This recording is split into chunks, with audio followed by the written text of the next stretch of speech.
नमस्कार साथीहरु, तपाईलाई मेरो युट्युब च्यानल नेपाल शेयर ज्ञानमा स्वागत छ। तपाईहरुमाझ मैले आज चाहिँ नेप्सेको साप्ताहिक अपडेट, अब अर्को हप्ता चाहिँ नेप्सेमा कस्तो खालको जुन क्यान्डल बन्छ, अब मार्केट कता जान सक्छ भन्ने बारेमा हामी आजको भिडियोमा चाहिँ चर्चा गर्ने छौं। साथै नेप्सेको सब इन्डेक्सहरुको बारेमा पनि हामी हेर्ने छौं। सबैभन्दा धेरै बढ्ने र सबैभन्दा धेरै घटेको जुन सब इन्डेक्स छ, त्यो इन्डेक्सको बारेमा पनि हामी यस भिडियोमा चर्चा गर्ने छौं।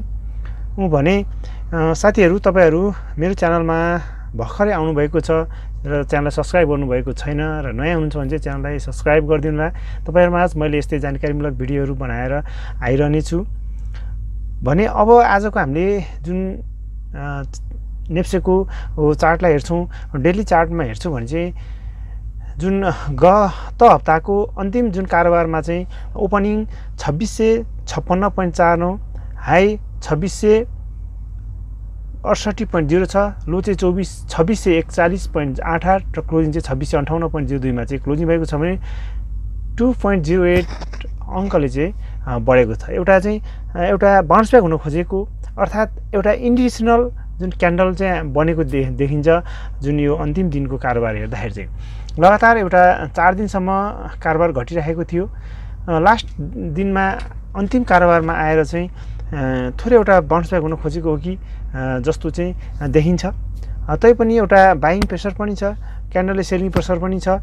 तर यसले जुन यो रेजिस्टेन्स लाइन छ, सपोर्ट लाइनमा सपोर्ट लिएर एउटा फर्किन खोजेको छ।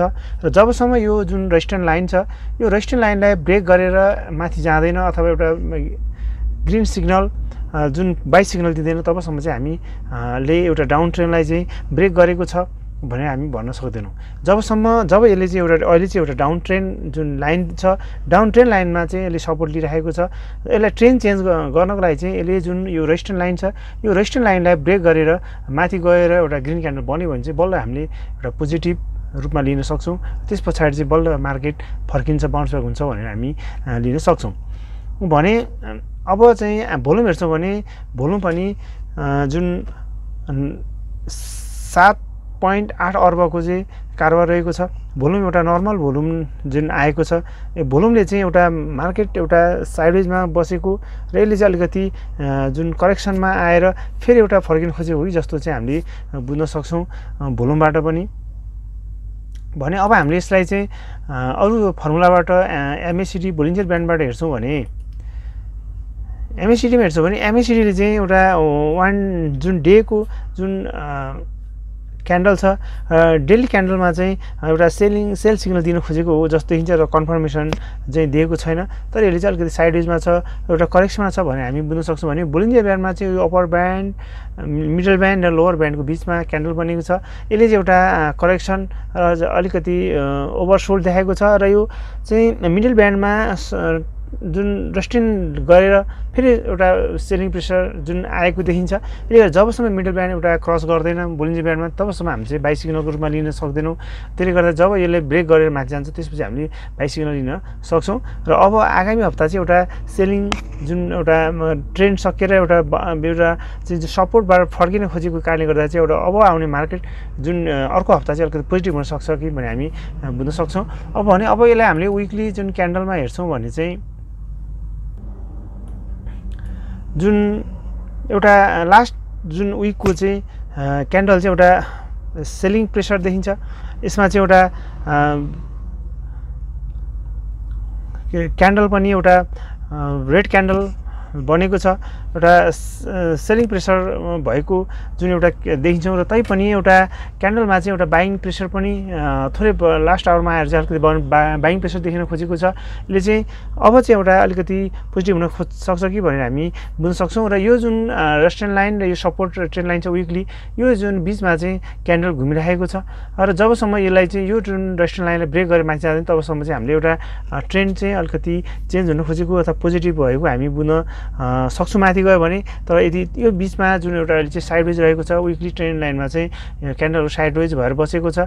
र यो चाहिँ अब यसले चाहिँ अर्को हप्ता जुन चाहिँ अब चाहिँ अलिकति जुन घटेर फेरि एउटा लगानीकर्ताहरू चाहिँ अब यहाँभन्दा घट्दैन भनेर फेरि लगानी गर्न आएको जस्तो हामीले यसबाट बुझ्न सक्छौँ। भोल्युम पनि तर जुन रेड क्यान्डल भए पनि भोल्युम चाहिँ अघिल्लो हप्ताभन्दा चाहिँ यो गए हप्ता चाहिँ भोल्युम बढेको चाहिँ यसले चाहिँ अलिकति पोजिटिभ हुन सकिन्छ।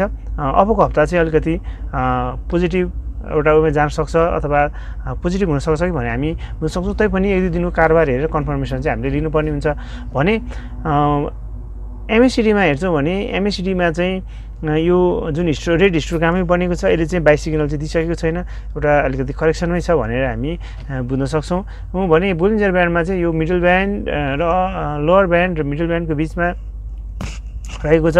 यसले चाहिँ एउटा मिडल ब्यान्डलाई जुन ब्रेक गर्न खोजेको देखिन्थ्यो तर सकेन।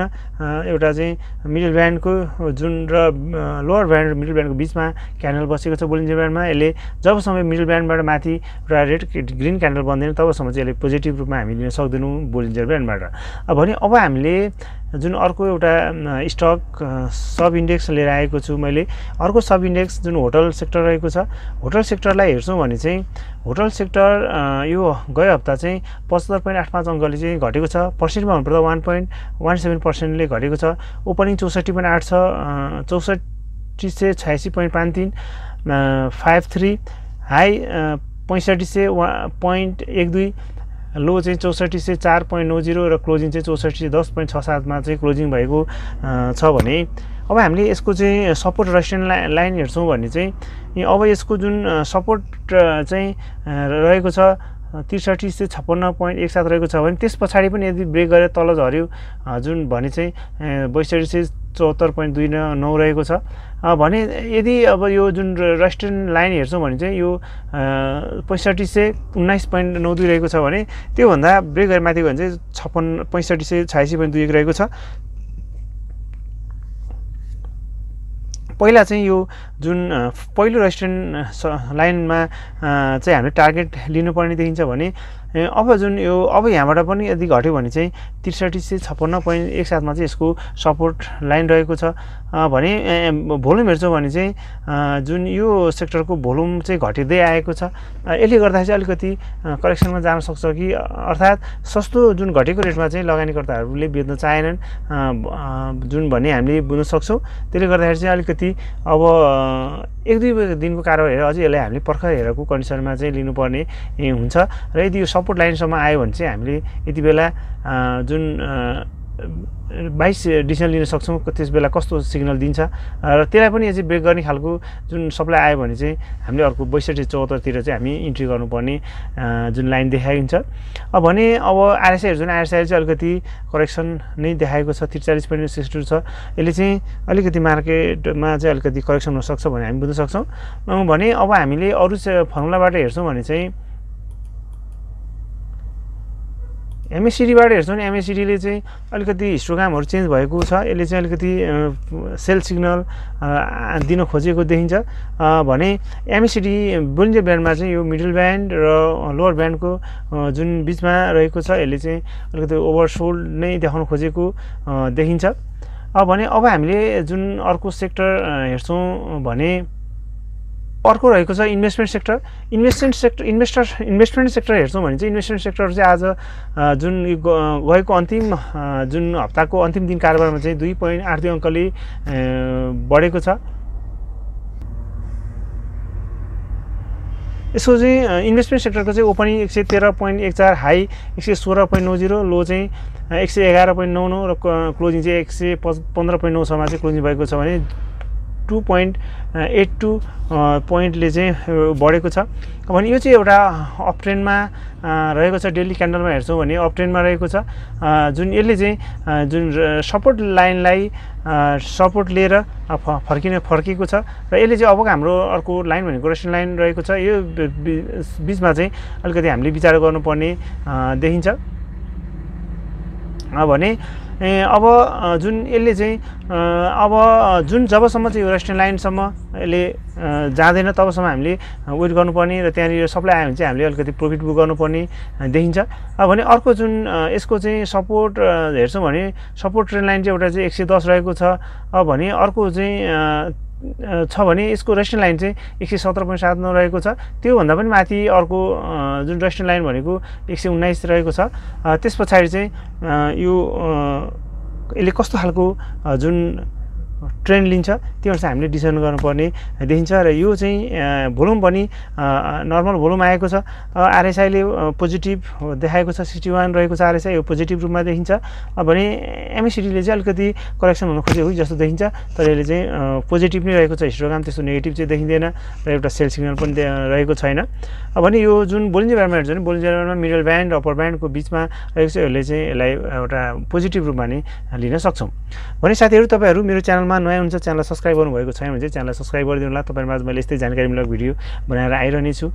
यति बेलासम्म भिडियो साथ दिनु तपाईँलाई धेरै धेरै धन्यवाद।